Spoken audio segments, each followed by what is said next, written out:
Hey guys, welcome back to another video. Today's video is going to be about the decision-making questions in the UCAT exam. The decision-making section of the UCAT is all about assessing your critical thinking skills. Because of this, it's actually the least time-pressured section of the UCAT exam, where you have 32 minutes to answer 29 questions. These will all be logic-based problem-style questions. This section is all about how you process information, and is actually the section where using your pen and paper is probably the most important. In verbal reasoning, you need to speed read. In quantitative reasoning, you have the calculator. In abstract reasoning, you have scans. And in decision making, you have the pen and paper. Try and organize the information as logically and as clearly as possible. I'm going to be showing you all of the methods that helped me improve my UCAT score, because when I first did the UCAT, I was terrible. Using these methods meant that I could get a competitive score to get into medical school. By all means, feel free to adapt the methods to something that works best for you. Everyone thinks differently, everyone lays out information differently, so just do what's best for you. Let's go into some decision making or DM questions. So let's slide into those DM questions. The first kind of question that we're going to be going over in decision making questions is the single best answer argument/statement question. These kinds of questions are actually the most similar ones to the ones that you will be doing in medical school, except obviously everything will be medicine based. Sometimes people say that medical school questions are quite easy because it's multiple choice, but it's actually single best answer, which is very different. It's just like this. There may be multiple right answers, but you have to select the one that fits the best to the question, which sometimes can be quite tricky. So for this question, we have the argument: should marriage be a short-term renewable contract rather than a commitment for life? So with our answers here, we are going to be looking for statements that provide arguments for why a short-term renewable contract is better than marriage being a commitment for life, or we are looking for arguments that are basically giving good reasons why a short-term renewable contract is worse than a commitment for life. Let's look at them one by one. Yes, so many marriages break down today in the first 5 years that marriage should no longer be regarded as a binding lifelong agreement. Okay, so that's basically giving us a good argument why a commitment for life is bad, by saying that normally they break down in the first 5 years, but it's not actually saying any good reason why a short-term renewable contract is better. So I don't think it's A.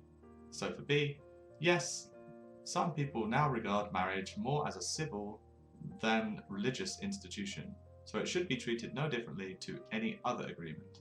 So similar to the first one, it's not really supporting any benefits to a short-term renewable contract, it's just providing negatives to the current situation for commitment for life, so I don't think this is really giving us enough.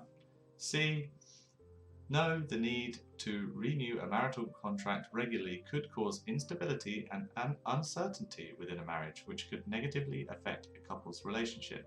So here for the negative, it's actually giving us quite good reasons why having to renew a marital contract could be a bad idea. It's saying instability, uncertainty within the marriage, and saying that it could be negatively affecting a couple's relationship. This is a very strong statement. I think this could be it, but we'll have a look at D. No, non-binding alternatives to marriage already exist, and divorce is so cheap and easy that marriage is already effectively a short-term contract that can be easily ended. So D here is not really giving us as much evidence as C is. C is giving us a clear reason why it's really bad and why it can affect the couple's relationship. You know, like it's giving us a lot more there. D doesn't disagree with the statement as well as C does. I think C is the strongest one here. Let's have a look at the answer and see what it says. Exactly C for everything we just said here. Just complaining about the system that we have already, but not providing an alternative view. The next style of questions we're going to be going over are these kind of Venn diagram type questions. These are quite straightforward. It's more just that they take a little bit of time to do because you have to physically count each box. I recommend for this section that you make a lot of notes actually writing down the numbers so that you don't forget them. So what have we got here? The diagram gives us information about the numbers of people who have holidays in certain countries. Okay, so which one of these following statements is true? And it's asking us basically more or less people went to whatever country. So for this one, we're going to have to add everything up. So for more people went to France than went to Spain. So let's look at how many people went to France. We had 9 people that went just to France, so 8 plus 1. And for Spain, 8, 3, we have 9 here. So there's no point adding these two together because it's going to give us the same amount of people that went to France and Spain. So we just add up these ones, 9 and 9. They're the same, so more people went to France and Spain. We can't say this one's true because they both went the same amount to France and Spain. For B, more than half of the people who went to Spain also went to Greece. So let's count all of the people that went to Spain, just Spain, it's 10. More than half. Also went to Greece. This is 5, so more than half of the people went to Spain, went to Greece, also went to Greece. We can't say that's true because this is 5, this is 10, so half of the people who went to Spain would be 5, so we can't say that more than half of the people who went to Spain also went to Greece because it is just half of the people that went to Spain went to Greece. So it's not more than half. Okay, 8 people went to exactly 2 countries. The next kind of question we are going to be going over are probability questions. These are quite straightforward. They're all pretty much the same. It just depends on how you lay out your notes when you're writing them down. So let's go ahead with the question. Father Christmas has a sack of wrapped presents from which visiting children can randomly select a gift. At the start, there are 15 presents of a harmonica and 15 of a drum in Father Christmas's sack. By lunchtime, 5 harmonicas and 4 drums have been chosen. Has the chance of a harmonica being randomly selected now increased when the child collects a present? Okay, let's have a go. This one's pretty easy. It's just how you lay it out. So, first of all, we had 15 harmonicas and 15 drums with a total of 30 presents. We've taken 5 harmonicas out, so now we have 10 harmonicas and we have 4 drums taken out, so we have 11 drums with a total of 21 presents. See the doctor's handwriting at work here.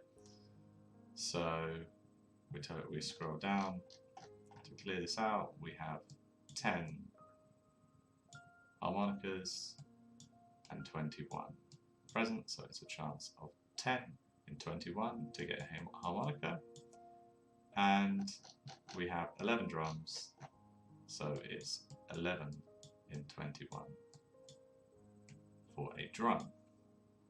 Let's look at the possible answers.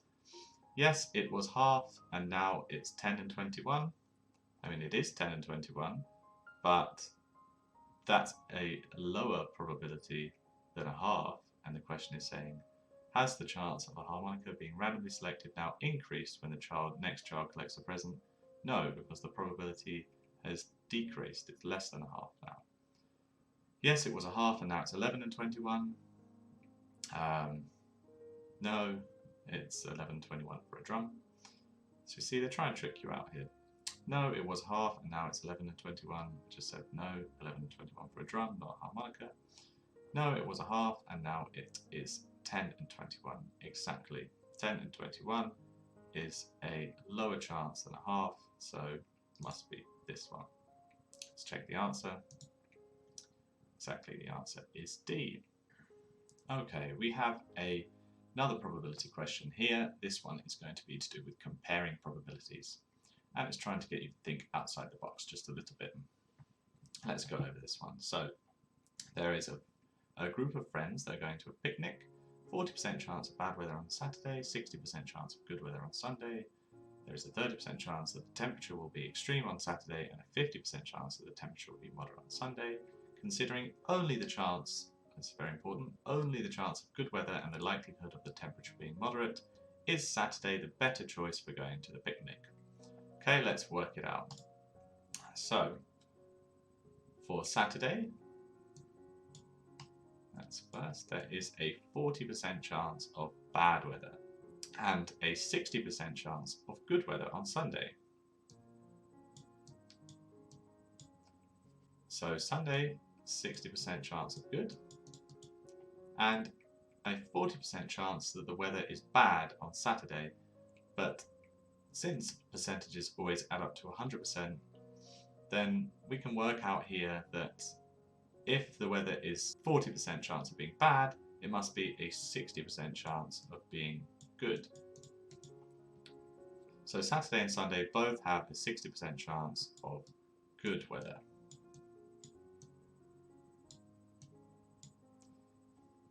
Then there is a 30% chance that the temperature will be extreme on Saturday.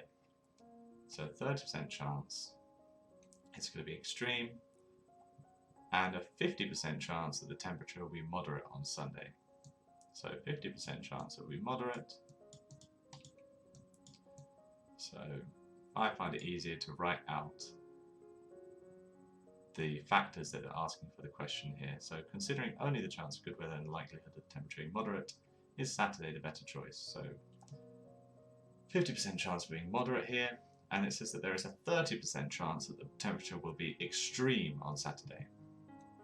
Okay, so 30% chance will be extreme, so then there must be a 70% chance that the weather is not extreme. So as we've got here, 60% chance for the weather to be good and 70% chance for the temperature to be moderate. Is Saturday the better choice for going to a picnic? Well, we can already work out that yes, Saturday would be better. Now let's look at the reasons why. Yes, there is a 20% higher chance of moderate temperature on Saturday. Yeah, that's true. It's 20% more likely to be moderate than on Sunday. So it's probably A. But let's look at the other options. Yes, there is a 20% higher chance of good weather on Saturday. No, they're both the same. No, there is a lower chance of extreme temperature on Sunday. No, there's actually a greater chance of extreme temperature. Or no, there is a lower chance of bad weather on Sunday. No, the good and the bad weather is exactly the same on both days, so it must be A. Let's have a look. There we go. There's the reasoning here. The answer is A. Okay, the next kind of question that we have, which is a kind of arranging stuff in your head question. And these ones are not too bad, but you really need to write it down because doing this in your head is really hard. So I'm going to show you how I lay it out. You can work it out with all the information they're giving you. It's not too bad. It's just looking at it in a certain way and processing it in a certain way. So we have 6 students who attended a seminar and they all arrived at different times. Now with these kind of questions, they always give you their names with different first letters. So that's so that you can write it out like this. So I'm going to say we've got Ali, Hassan, Zoe, Francoise, Shirin, and Mira. Okay, let's see what we've got here. Ali was immediately followed into the room by Hassan. So let's say if we go in a kind of order like this. Ali was followed in by Hassan, so we know these two are together. We don't know their position just yet. Could be further on this way, but let's go like this for now. So Zoe arrived after Francoise, but before Shirin. Okay, immediately before Shirin. So we know that Zoe was just before Shirin. So Zoe was just before Shirin. But Shirin was not last, so someone must be here. Mira was later than Francoise, who arrived after Ali. So Mira was later than Francoise, so Mira must be here, and Francoise must be here. Francoise was after Ali, not before, and Mira was later than Francoise. Let's look at the question now. Which of these students was fourth to arrive? 1, 2, 3, 4. C it's Zoe, so the answer must be Zoe. Let's double check. Correct answer A from the information given. Yeah, there we go. Here we have another question where you have to organize quite a lot of things in your head. This one is quite tricky. If you're struggling for time when you come to a question like this, I'd recommend to flag it unless you're really good at this type of question. I'm going to show you how I did it now. We have David, Henry, John and Sean all born in the same year and their birthdays in February, May, August and November. So we can lay out the months first because they're not going to change. So February, May, August and November. Bakery A has made them kiwi, chocolate, pineapple and strawberry birthday cakes. And we have to find out whose birthday cake flavour we can definitely identify. So what have we got here? Sean was born before David and Henry was not born in either August or November.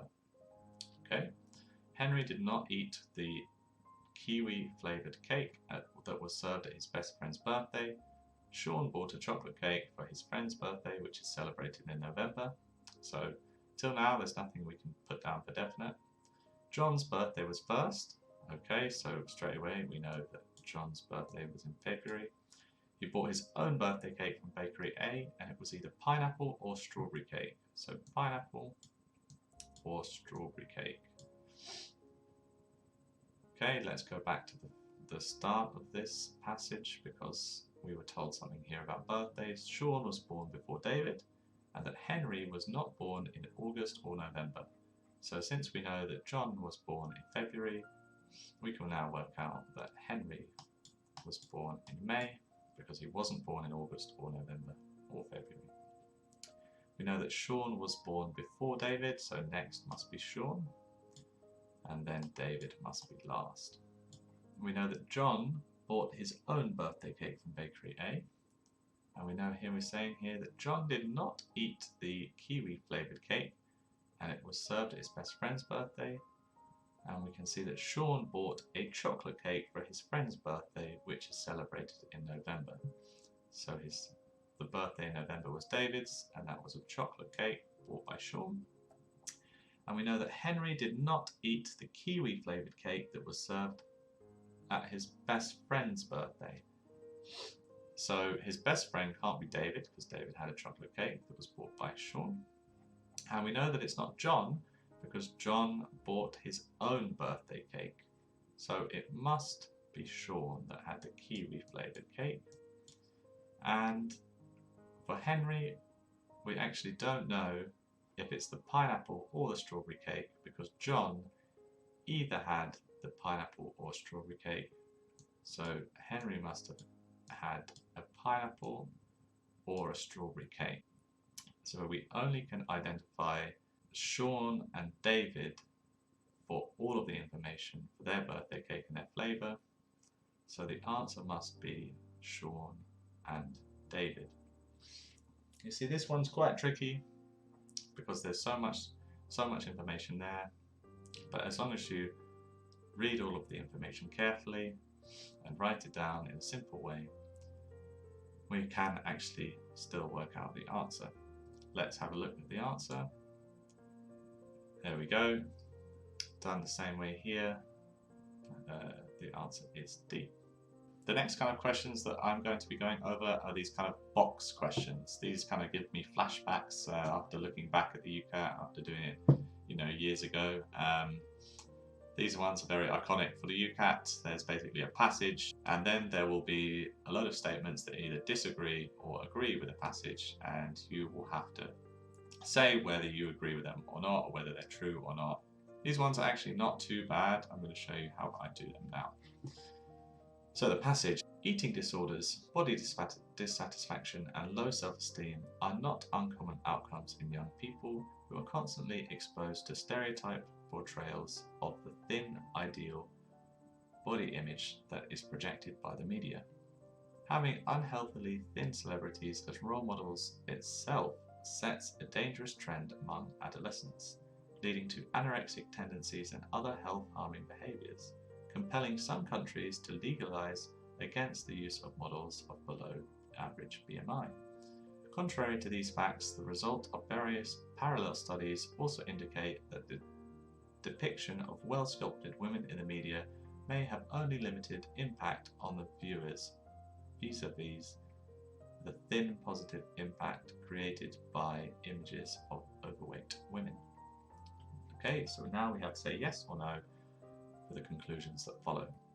The younger generation is vulnerable to the feelings of physical inadequacy and dissatisfaction. Yep, we've already got that at the start here about the low self-esteem outcome of young people. So we're going to say yes here. People with an above average BMI are often treated as an object of ridicule in popular media. We can't say that this agrees, because obviously we have the passage is only talking about people with low BMI. We can't then say that the opposite is true. It's not saying anything about ridicule at all in the passage. The media is acting irresponsibly when it comes to projecting the ideal body image. We can actually agree with this one, because in the passage all the blame is being put on the media, so we are saying basically that it's their fault. So we have to agree with this one.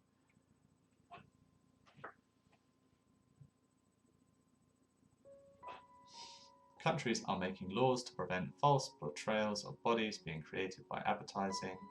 Yeah, as we have here, we say that this is basically compelling some countries to legalize against the use of models of below average BMI. So yes. Women and men across all age groups face the perilous consequence of the effects of media on body image.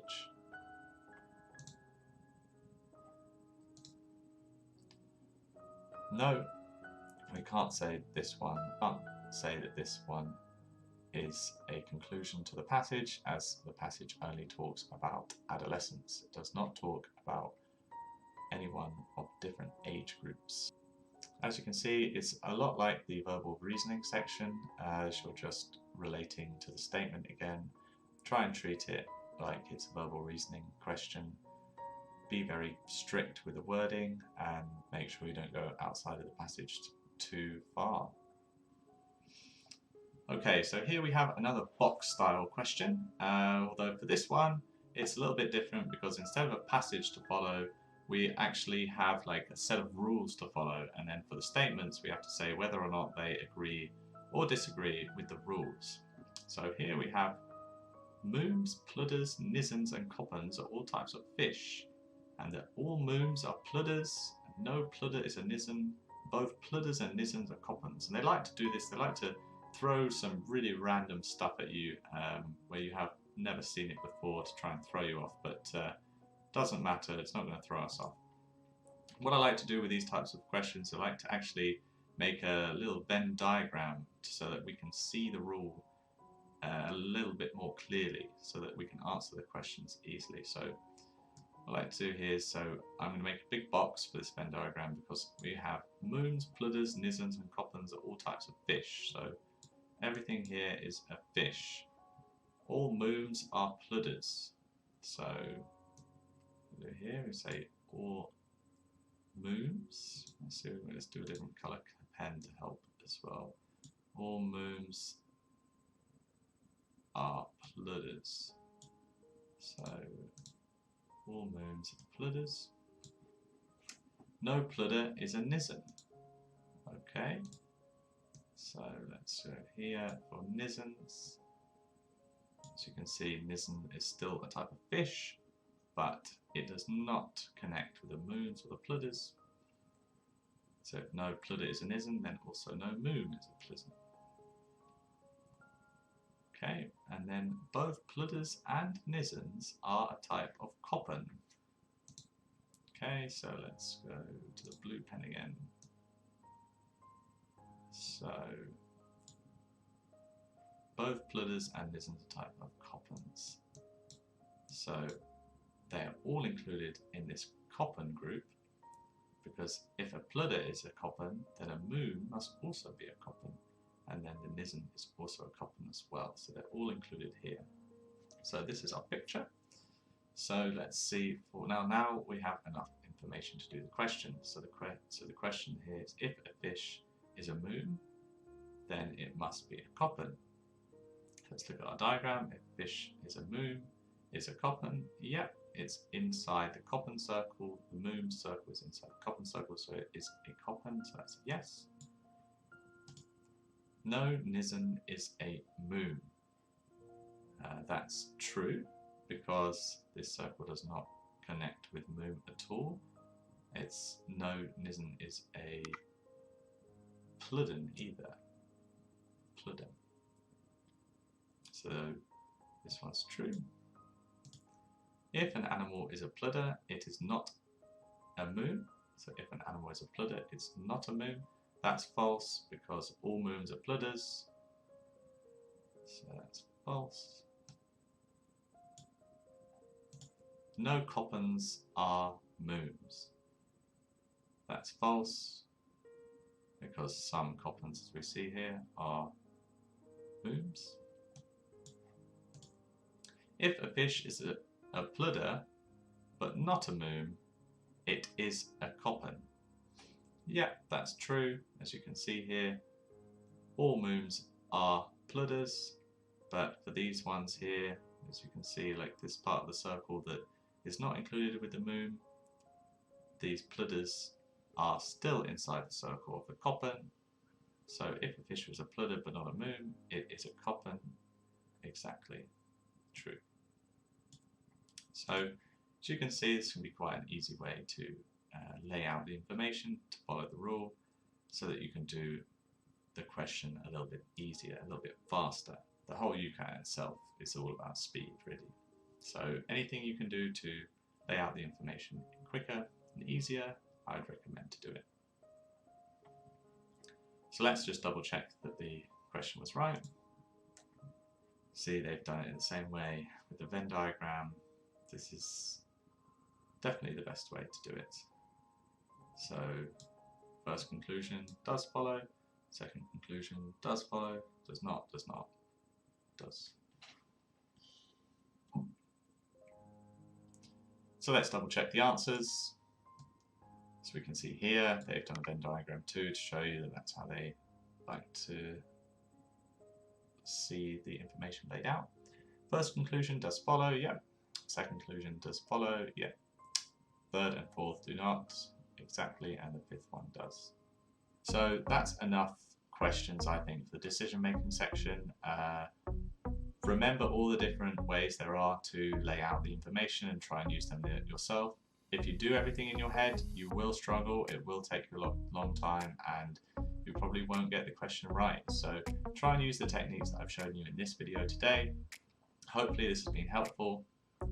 Any questions you got, please leave them down in the comments below. I will answer them. So if this video has been helpful for you, please leave a like, and if you want to see more videos like this, please subscribe.